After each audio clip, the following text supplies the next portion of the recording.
Bismillahirrahmanirrahim. Nahmaduhu ve salli ala rasulihil kerim. Amma ba'd. Assalamu alaikum urmatı cemaat. Birinciden bütkül alamды çok жерден жараткан, ошол заттын буйругу менен таң атып күн баткан, чыныгы жаратуучу Аллах Таалага чексиз мактоолор болсун. Жана пайгамбарыбызга жүрөгүбүздүн эң эле төрүнөн чыккан салаваттар жана саламдар болсун. Мактоо жана салаваттан кийин Аллах Таала сиз биздин ушул убакка чейин кылган кыраатыбызды, окуган намазыбызды, туткан орозобузду, берген садакабызды, деге эле ар бир кылган жакшы иштерибизди толугу менен кабыл кылган болсун. Ошонун негизинде пендечилик кылып, инсандык кылып, билип билбей кылган күнөөлөрүбүздү, чоң кылган жана кичине кылган күнөөлөрүбүздү, ачыктан ачык кылган, ошондой эле жашыруун кылган күнөөлөрүбүздүн бардыгыны түп тамыры менен кечирген болсун. Чындыгында Аллах Таала мээримдүүлөрдүн мээримдүүсү, Аллах Таала ырайымдуулардын ырайымдуусу, Аллах Таала кечиримдүүлөрдүн кечиримдүүсү. Аллах Таала эзелтеден бар, анын башталышы жок. Аллах Таала ары дайым болуучу, анын аягы жок.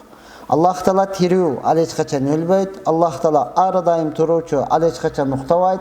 Аллах Таала ырыскы берүүчү, аны эч ким кайтара албайт.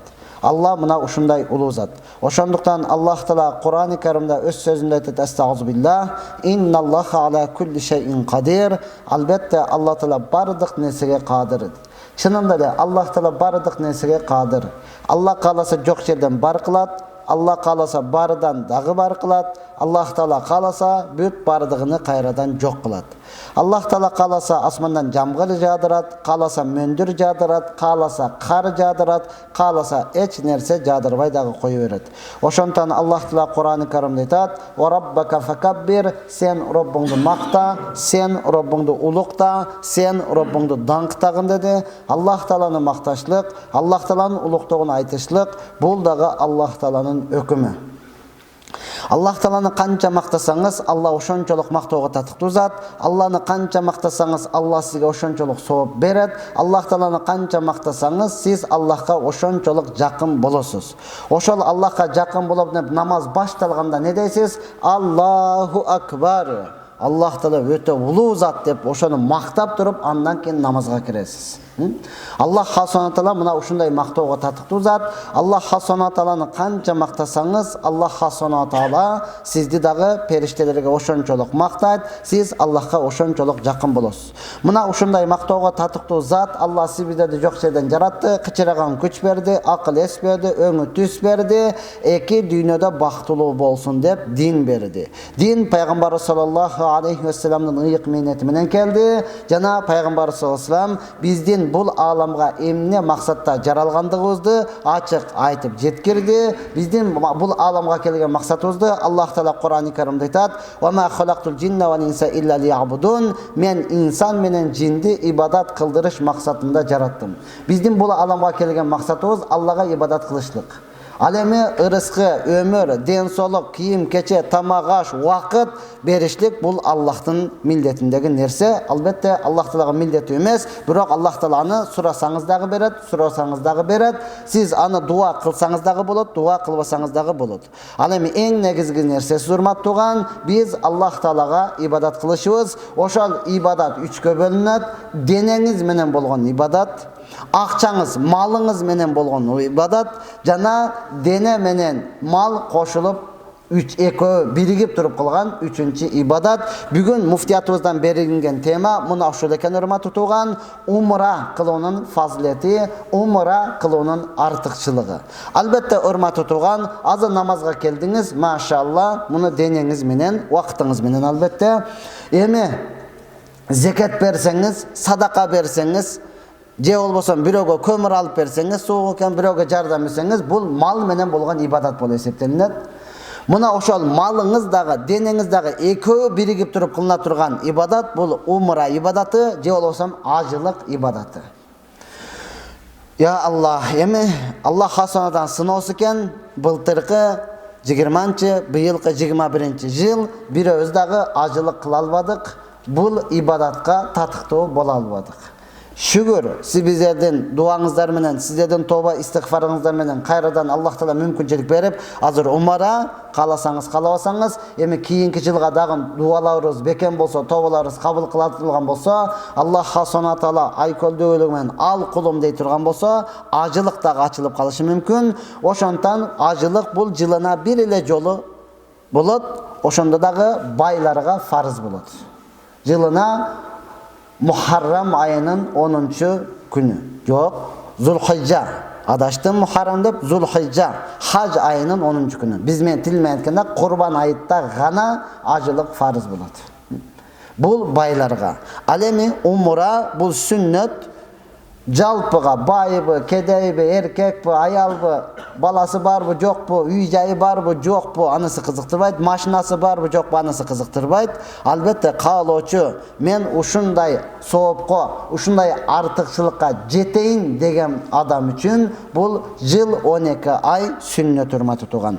Мына ошол сүннөт амалды кылсаңыз канчалык сооп болот? Бул туурасында Абдулла ибн Аббас разияллаху анхума айтат: "Кала кунна ма'ан наби саллаллаху алейхи ва саллям би Мина."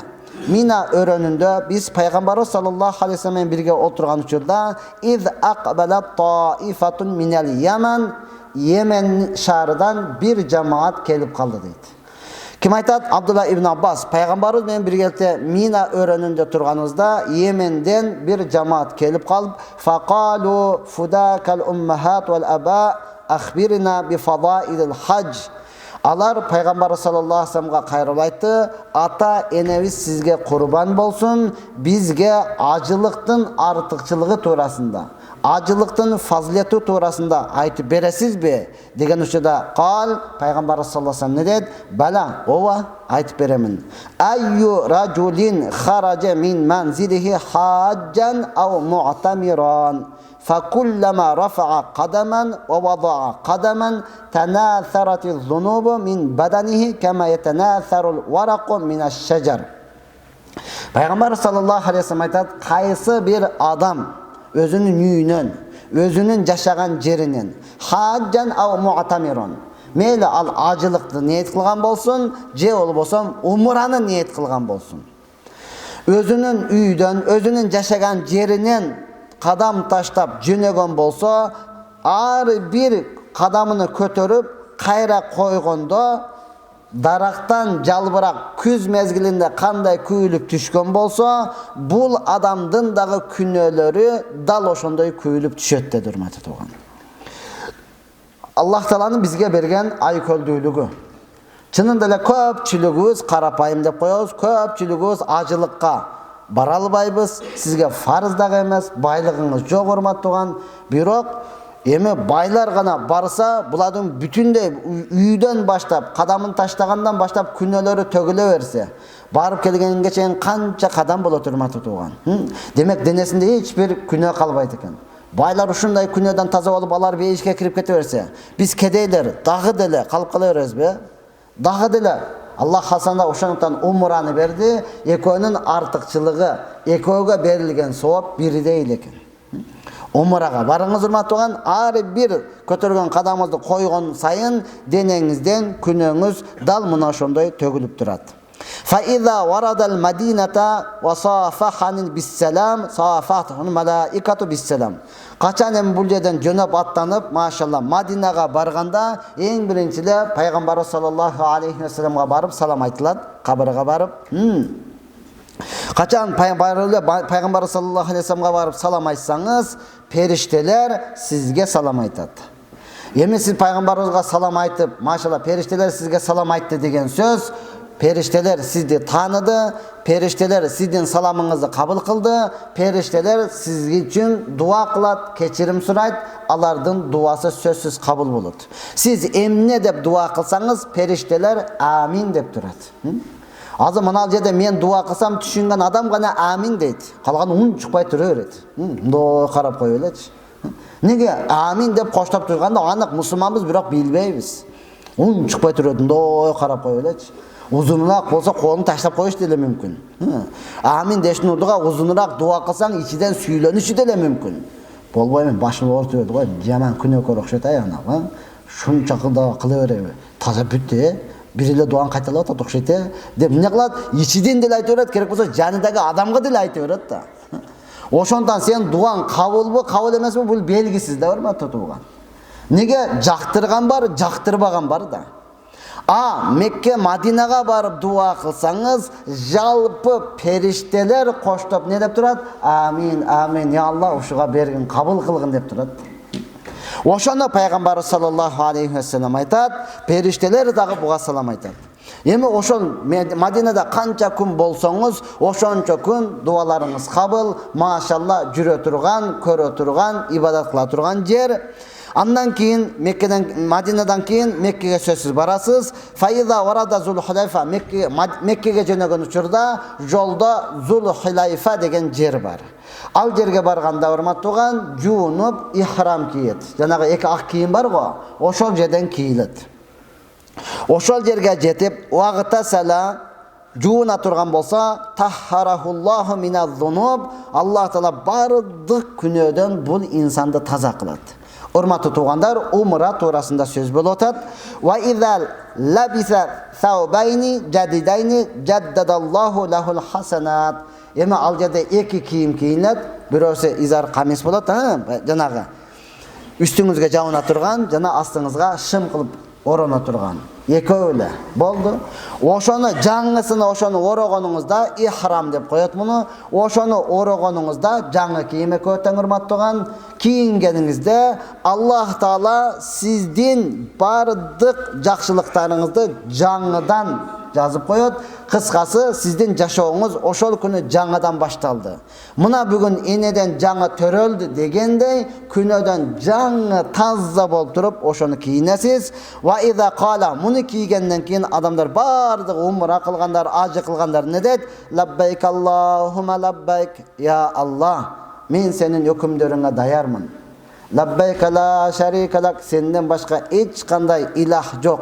Сенин шеригине жалгыз өзүңсүң, мен сенин өкүмдөрүңдү аткарганга даярмын. Я Аллах, сага гана макталор болсун, сага гана биз ибадат кылып сыйнабыз дей турган болсо, ажабахур Раббу азза ва жалла биллаббайка ва саадайка.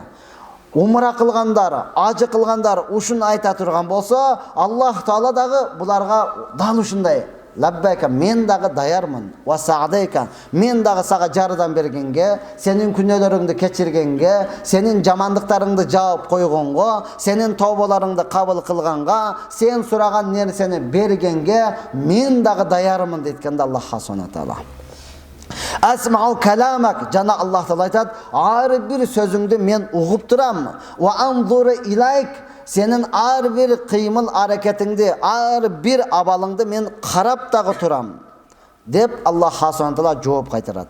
Фаиза дахала Макката, эми мына ушул жерден баштап умра кылгандар, машалла ажы кылгандар, лаббайк Аллахума хор менен жалпы айтып, дуа кылып, ичинден ибадат кылып келет.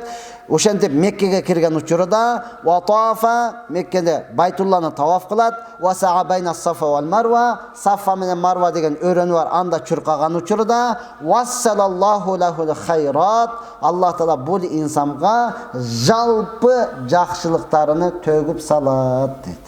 Жалпы жакшылыктарыны берип салат. Демек, урматтуу тууган, эгер сиз тоболоруңуз кабыл кылдырууну кааласаңыз, дегеле күнөөлөрүңүздөн жууп, энеден жаңадан төрөлүүнү каалай турган болсоңуз, анда умрага аттаныңыз. Ачык, жыл 12 ай ачык, кимге кайсы учурда насип кылган болсо, ошол жака. Урматтуу тууган, бул сүннөт, пайгамбарыбыз саллаллаху алейхи кылган. Пайгамбарыбыз саллаллаху алейхи ва саллям башка бир хадисте айтат, силер умрага бир умра кылдыңбы, кийинги умраны дагы ээрчитип кылгыла. Мен барып келгем паланчанчы жылы деп ошону менен мактанып жүрөрбү? Дагы умра кылгын. Неге? Экөөнүн ортосунда болгон бардык күнөө каталарыңды Аллах Таала кечирип салат. Жумадан, машалла, өткөн жумада келдиңиз, бул жумага дагы келдиңиз. Алхамдулилла, Аллах субхана таала ортодогу болгон күнөөлөрдүн бардыгын кечирет. Умрадагы дал мына ушундай, урматтуу тууган. Паланчанчы жыл баргансыз, ошону менен мактанып жүрөрбү? Кайра бара турган, кайра көрө турган, кайра адамдарды алып бара турган жер мына ошол жер. Эми урматтуу турган, албетте барганда эсен аман барып келейин дебестен, жок, ошол жакта калып кетейин деп ниет кылсаңыз, албетте жакшы болот. Калсаңыз чынында эле татыктуу адам болгон болосуз, калбасаңыз ошол жерде калгандын соогун аласыз. Бирок мынтип ниет кылганга коркосуз да. Жок, Кудай сактасын, биякта иш көп дейсиз да. Ал жерге калганга коркосуз, урматтуу. Ниет дагы кыла албайсыз да. Ниет кылып ал десе, Кудай сактасын, эсен аман барып келели, коюң андай дебең. Урматтуу туган, ал жер пайгамбарлар жаткан жер. Дегеле ошолор баскан жер. Алымдар айтат, кимдин бир эле кадамы Пайгамбарыбыз саллаллаху алейхи ва саллям баскан кадамыга дал келип калган болсо, сенин бейишке киришиңе ушул өзү жетиштүү дейт. Бир эле кадамың пайгамбарыбыздын баскан кадамына дал келип калган болсо, урматтуу анекен, бейишке киришиңизге мына ушул өзү жетиштүү дейт. Я Аллах, ошондуктан канча дагы бара турган, акчаны иштете турган, акчаны сарфтай турган жер дал мына ошол жер. Ошондуктан Умар ибн Хаттаб разияллаху анху айтат: "Ман ата хазал байта ла юриду илля ияху, фатаба бихи тавафан хараджа мин зунубихи каями валадатхи уммуху." Умар ибн Хаттаб разияллаху анху айтат: кимде ким ата хазал байта, ошол байтуллага, байтул харамга барса, ла юриди илля ияху, максаты Алла ыраазычылыгы үчүн гана болсо. Ниети барбы, эми ошол жерде карыздан кутулуп келейин, ошол жерде дуа кылсаң оорулардан кутулат экенсиң, ушул машакаттардын бардыгы жок болуп кетсин. Жок, Алла Таала ыраазы болсо болду. Мен андан 5 бетер ооруп калышым мүмкүн, андан 5 бетер карызга батып кетишим мүмкүн. Башка Алла Таала кандай сынаган болсо, мен ошону сыноосуга даярмын. Андан дагы оор болуп келишим мүмкүн. Негизги менин максатым Алла ыраазы болсо болду. Макул вактынчалык бул дүйнөдө карыз болуп кыйналышым мүмкүн. Башка болуп кыйналышым мүмкүн. Бирок Аллах субхана таала менден ыраазы боло турган болсо, бул нерселерди көрбөгөндөй болуп кетесиз. Мына ошол гана ниетте бара туруп, фатафа бихи тавафан, не кылса Байтулланы таваф кылышта бир эле таваф, негизи 7 таваф кылынат. Сиз Алла ыраазычылыгы үчүн деп бир эле таваф кыла турган болсоңуз, хараджа мин зунубихи, бардык күнөөлөрүнө кудум эле кийимди чечип таштап чыгып кеткендей, энеден жаңы төрөлгөндө күнөөдөн кандай таза болсо, дал мына ошондой таза болот. Эми андан ары өзүңүздү кармап кетишиңиз, андан ары жашооңузду улантып кетишиңиз, бул өзүңүзгө гана багылык, өзүңүзгө гана таандык. Чубагажы устазы Раматылык айткандай, эшекти барып айлантырып алып келип койсоң ат болуп калбайт дегендей эле. Мына биягы өзүңүздү көрмөтүп турган. Эми барып келип анан дагы мен ичип алдым го, барып келип анан чегип жүрөт го. Эшек бойдон калды деген сөз. Андан ары улантып кетишлигиңиз, андан ары өзүңүздү өзүңүз кармап, өзүңүз сактап кетишлигиңиз бул өзүңүзгө багылык. Ошондон Аллах Таала бул дүйнө сыноо болгондугу үчүн гана сизге каалоо берген, сизге ыктыяр берген. Аллах субхана таала Кур'ан-ы Каримде өзү айтат: "Аннунзимукумуха ва антум лаха карихун." Сен өзүң каалабай жатсаң, сен өзүң жактырбай жатсаң, мен саңа лазим кылып коеюнбу дейт.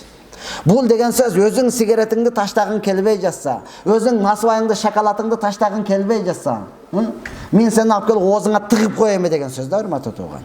Аллах Таала мажбур кылбайт, ыктыяр гана берет, урматтуу туган. Ыктыяр гана берет. Болду, жаман экендигин түшүндүңбү? Ал жагын ташта. Жаман экендигин түшүндүңбү? Эми мурдагы чөйрөңдү өзгөрт, жакшы адамдар менен, машалла, умра кылгандар менен, ажылык кылгандар менен бирге жүрө турган болсоңуз, болду, урматтуу туган. Эмне кыласыз? Эми сиз таза бойдон кала аласыз.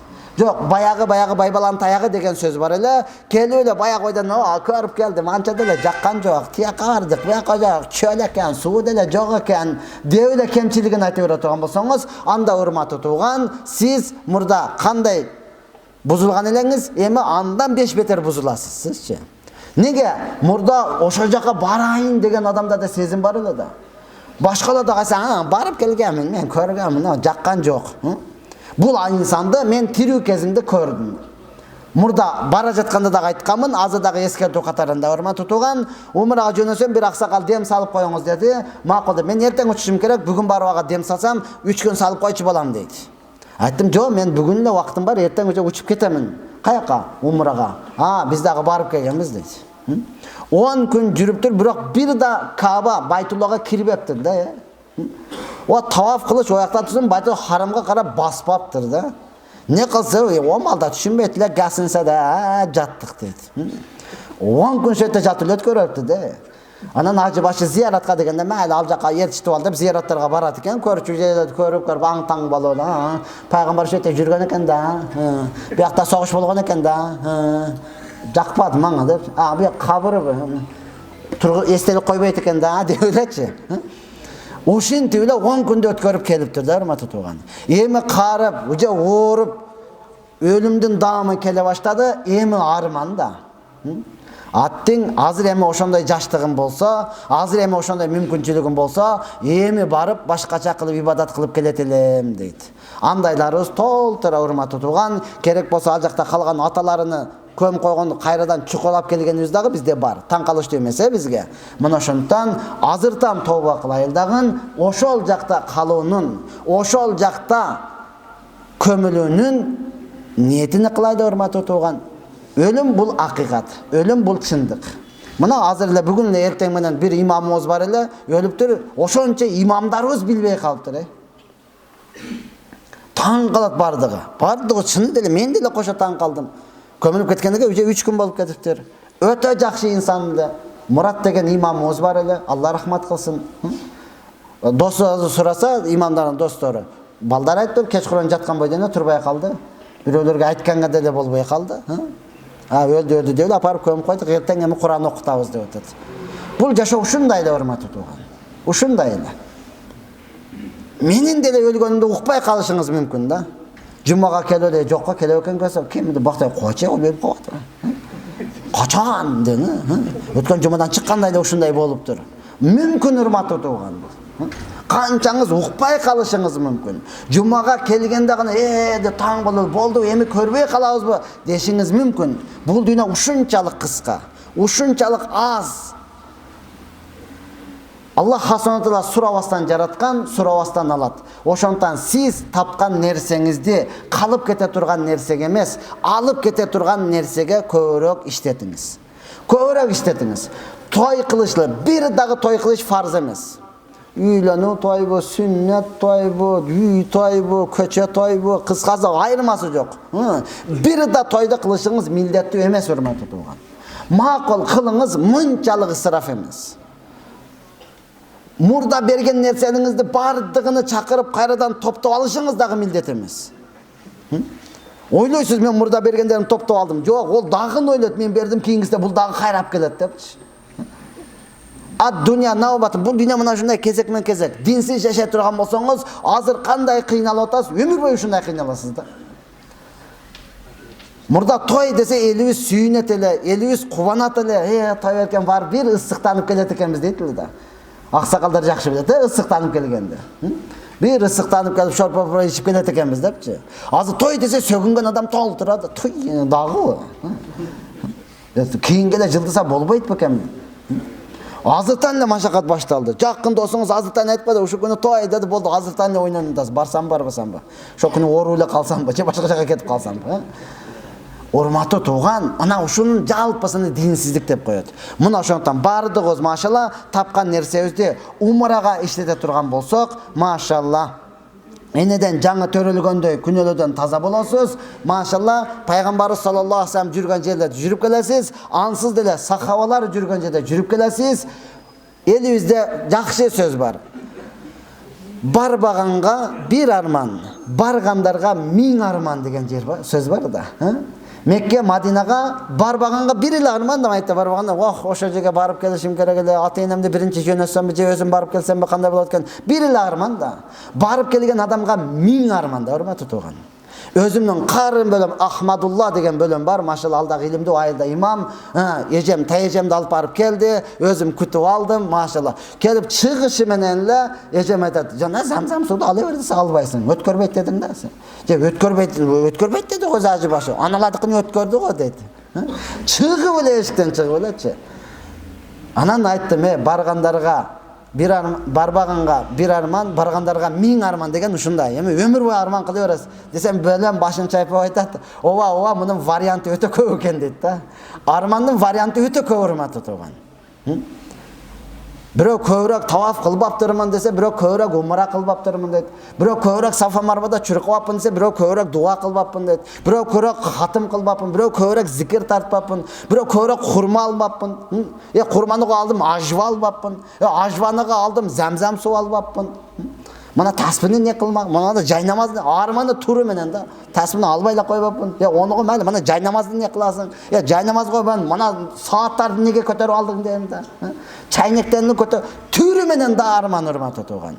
Мына ошондон бардыгыбыз машалла аракет кылайлы. Кудай буйрса, Аллах Таала насип кылган болсо, декабрдын 17-синде өзүм аттанып атам буйрса. Өзүм аттанып атам. Албетте менен досо бул жерде Искендер Кары деген бар. 18-жылы экөөбүз барып келдик эле. Дагы дамыла барып келели дегенде макул деп ниет кылдык. Иншалла декабрдын 17-синде ошол жака мен өзүм аттанып атам. Каалоочулар, кошуучулар боло турган болсо, кошулуңуздар. Машалла бизден дагы өткөн тарыхты жакшы билген ошол эле Абдушукур дамылабыз бар, ошол эле Садыбакабыз дамылар, башка жаштардан Ильяс, Максат толтура дамылаларыбыз бар. Ошолорго кошулуңуз дагы. Менин айткайын дегеним, ким тарыхты, ошол жактын тарыхын көбүрөөк билет, ким ошол жака көбүрөөк барып келет, ошолорго кошулуштун аракетин кылыңыз. Дамылларыбыз алхамдулилла бар. Бүгүнкү күнү жаштары десеңиз жашы бар, мурдатан мээнет кылгандар десеңиз алары бар. Ошолорго билген адамга кошулуп барып келиңиз. Ооба 1300ден деп атат. Ал жакта жатакана карантин. Ар бир жатаканада 2 адам гана жатасың дегендиктен. Эгер ошол эле алына турган болсо, жатаканада 4-5тен жатыла берет да. Ошону алып койгон болсо, ошол заматта дагы $100 арзандайт, 1200дөн болот. Бул урматы турган, актай турган нерсе. Бирөө 40 күнгө даватка барып Пакистанга биринчи эле баянды укканда кыйкырган экен. Актады депчи. Мына ушундай барып эле көргөндө актай турган нерсе. 1300 эч нерсе эмес ал жердечи. $5000 болсоңуз дагы барып эле пайгамбарга салам айтканда, же болбосо пайгамбарыңызга менин минбарым менен кабырымдын ортосу 5 бакчалардан болгон бир бакча деген да. Ошол жерде 2 рекат намаз окулат. Кимге насип кылган болсо. Ошол жерде намаз окуганда каалайсызбы, каалабайсызбы, түшүнөсүзбү, түшүнбөйсүзбү, өзүдөн өзү эле көз жашыңыз ага берет да. Туруп кеткиңиз келбейт. Солдаттар куа берет. Бол чыгы эле чык депчи. Бирок кеткиңиз келбейт да. Ошо мени көрбөй калса мен дагы отурсам дейсиң ошол жердечи. Аннык бейишке кирип алгандайсың да, урматтуу тууган. Ушундай сезим, ушундай жыт. Ошондо эле дуа кылып чыкканыңызда болду. Мени актады, мен мана күнөөлөрдөн жалпы таза болдум деген сезимди ошол жерде өзүңүз сезесиз да. Өзүңүз сезесиз. Анан эле капталына өссөңүз, я Алла, жаннатул бақи, жалпы сахабалардын, дегеле көпчүлүк сахабалардын коюлунган кабыры бар. Аны зияратка киресиз. Мына ошондо да эле болду. Мага жашоо бүттү, менин жашоодон көңүлүм калды, мен ушурда калышым керек деп ниет кыласыз ошол жердечи. Болду, азыр өлгөнгө таярмын. Алла Таала мени алып кете бер дейсиз да. Бирок берип зиярат кылгандан кийин өмүрүң бар, ал жерден чыккандан кийин болду, алып кете берсиңиз, жок, дагы кичине жашайын дейсиң. Алардын жашоосу ушунчалык ааламга таасир берген сахабалардыкы. Неге? Пайгамбардын сүннөтүнө жүзмө-жүз, түзмө-түз ээрчигендиги үчүн жашоосу жалпы адамга таасир берген. Бүгүнкү күнү алардын кабыры дагы дал ошондой таасири бар да. Кабырыны көрүп таасирленесиң да. Алар Мадинада, жалпыбызда сөз бар, маданияттуу болуш керек, азыркы жаштарга маданиятты үйрөтүш керек депчи. Өзү маданият деген сөз каяктан келген? Ошол Мадинадагы сахабалардан келген да. Ошо Мадинадагы сахабалар кайсыл жерге барганда көрүп туруп, Мыналар каяктан есе? Мадинадан. Мадиналык. Мындай адам көрген емесмін. Ана париштабы адам бу. Жо, мадиналык. Мен каяктан? Негизги баткендик. Бул каяктан? Чүйлүк. Бул каяктан? Оштук. Бул таластык. Таласи. Оши. Ысык көлдүк. Madani деген сөз ушундан калганда, урматтуу тууган. Ошону көтө адам экен го мана ол. Ушулардан үйрөнүш керек. Неге соодага барды бар, манаңыз канчасы сатылба, манан алды. Жо, сеники жагып атат маңасы. Жо, мен бүгүн соодан бүттү. Мен бүгүн 5000 соода кылышым керек. Болду, мана ал кылып эле ушуга барыңыз. Мунуку жакпады да, онусу билбейм анан. Жагабы, жакпа, экөө бир деле, ушуну алыңыз, болду да. Я Алла, мананы кара. Буга келсеңиз, меники дагы бит, тигиге барсаңыз ошондо бар. Мана маданият да. Срочный акча керек болуп калды. Манаңызды көтөрүп бардыңыз. Мана алып койчу. Өзү 10.000 сомдук 8.000, 5.000ге берем дедиңиз. Десеңиз карап туруп, жок, бул 10.000 сомдукпу, 10.000 сомдук эле. 10.000ге эле алам мен. Мана маданиятты караң да. Ушуну ким үйрөткөн? Мадинадагы сахабалар үйрөткөн. 10.000ге эле алам. Эгер ала албаса, жок, мунуңуз 5.000 эмес, мынаңыз кымбатыраак турат. Аны капарың да ошол билет. Карап туруп, ооба, мен ушуну менен иштеймин, мунуңуз азыр 9.000. 9.000ге алам. Ала алат да. Жок, 5.000 берсең, жок, мунуңуз 9.000. 9.000ге ала алат. Ама азыр бизде кандай урматтуу тууган?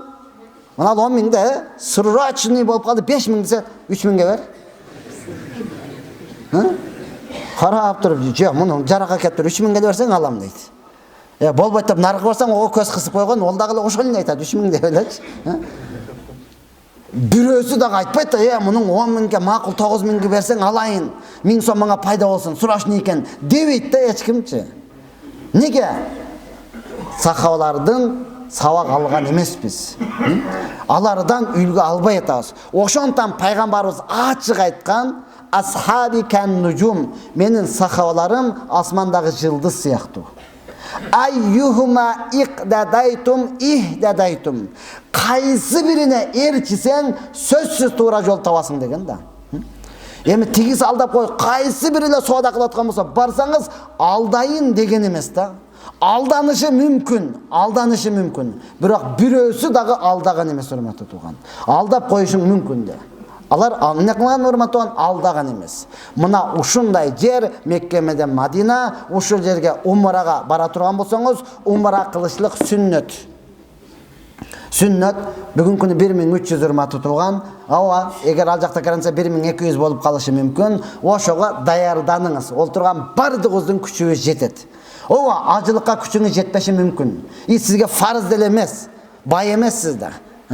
Күчүңүз жеткенде чакта да урматтаган очерет келбей калышы мүмкүн. Умрага очерет жок. Балаңызды үйлөнүп аткан болсоңуз, ресторанга той беришиңиз шарт эмес. Балким балаңызга айтыңыз, үйлөнгөндө дагы ошо жака шат кетип калгыла. Үйдө эле тойду өткөрөлү, ошого кете турган акчаны ошо жака барып асалайын өткөрүп келгиле. Десеңиз, машалла, асалайы, ансыз деле өзүңүз кемпириңиз менен алсыз болуп атасыз. Чото магазинге кирип эле бая текеден барбы деп атасыз да. Ошол жака барың, зам-зам суудан ичиңиз, урматтуу тууган. Ошонун бардыгы өзүңүз болосуз. Макулбу? Чыныгы күч ала турган жер, чыныгы тазалана турган жер, чыныгы ибадат кыла турган жер, чыныгы Аллага жакындай турган жер, кааласаңыз, каалабасаңыз, мына ошол Байтулла, мына ошол Мекке, Мадина. Жалпыбыз аракет кылайлы, жалпыбыз аттанайлы. Менин үйүм жок да, үй алышыңыз фарз эмес. Машина алышыңыз дагы фарз эмес. Пайгамбар саллаллаху алейхи вассалам айтат, кимдин умрасы, кимдин ажысы кабыл бола турган болсо, Аллах Таала бул инсанды кедейликтен, бул инсанды жокчулуктан сактайт дейт. Боптур, үй алгыңыз келип атат, боптур, машина алгыңыз келип атат, урматтуу, бай болгуңуз келип атат. Барыңыз дагы ошол жерде дуа кылып келиңиз.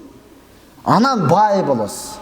Бай болуш, урматтуу, нерсенин көптүгүндө эмес, жүрөктүн токтугунда. Кудайга шүкүр, отурган бардыгыбыз азыр байбыз.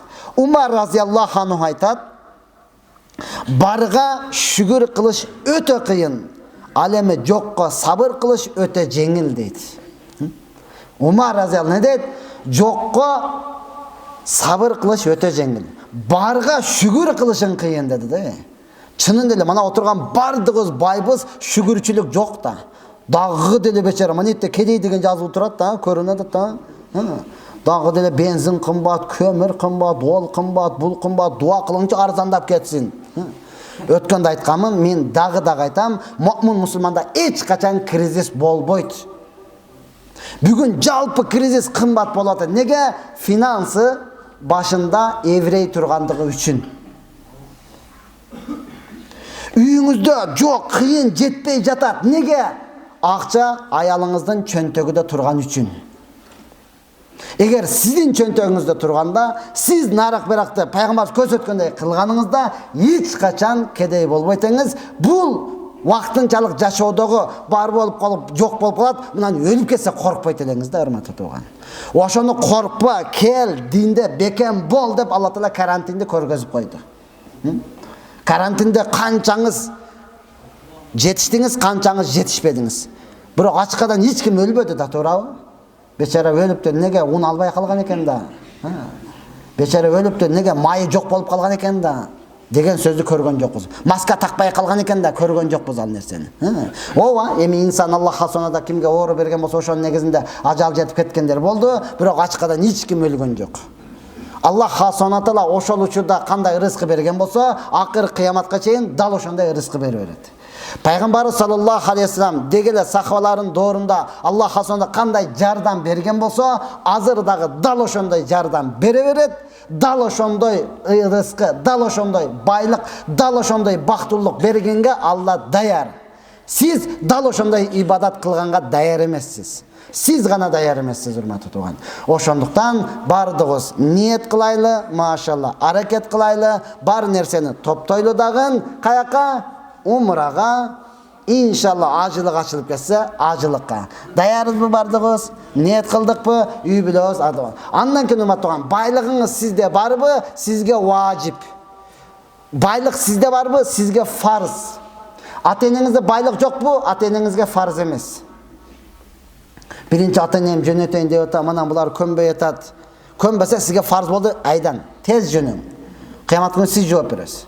Анан ата-энең мурда барып келсең не болот? Сонун болот, ажы болосуң. Адепке туура келбей калбайбы? Эмнеге туура келбейт? Туура келет, урматтуу тууган. Ата-энеңден мурда эле машина алып минип алдың го. Туура келдиби? Ата-энеңден мурда эле сенсорный телефондорду көтөрүп алдың го. Туура келдиби? Эми динге келгенде да туура келбей калабы? Ошого келгенде эле адептүү болуп каласызбы? Атаңдан мурда ажыгы барбы? Ким айтты сага? Бул Аллахтын өкүмү, урматтуу тууган. Макулбу? Атаңдан мурда машина минип алсаң болот, атаңдан мурда кожный курткаларды кийип, норкаларды кийип алсаң болот. Анан ажыгы барсаң эле болбой калабы? Бул Аллахтын сизге койгон милдети, сиздин барышыңыз милдет. Ооба, машалла, атамдын мурунча жөнөтөм, ала дагы түшүнүп барып келсе өтө жакшы нерсе. Түшүнбөй, жок, быйылча кое турайлы деген болсо, анда өзүңүз жөнөңүз. Анда өзүңүз эртерээк барыңыз. Жаштыгыңызда барсаңыз, бардык жерди өзүңүз барып көрүп келесиз. Аллах Таала бардыгыбызга насип кылган болсун. Илахи амин. Я Рабби, айтылган сөздөргө амал кылышка толук жардам бергин. Бүткүл муъмин мусулмандардын тапкан тергенни ажылыкка, умрага, мечитке, медресеге, жетимдерге, жесирлерге, зекетке иштетишин насип кылгын я Аллахым. Раббана атина фид дунья хасана ва фил ахирати ва қина азабан нар би рахматик. Ассаламу алейкум.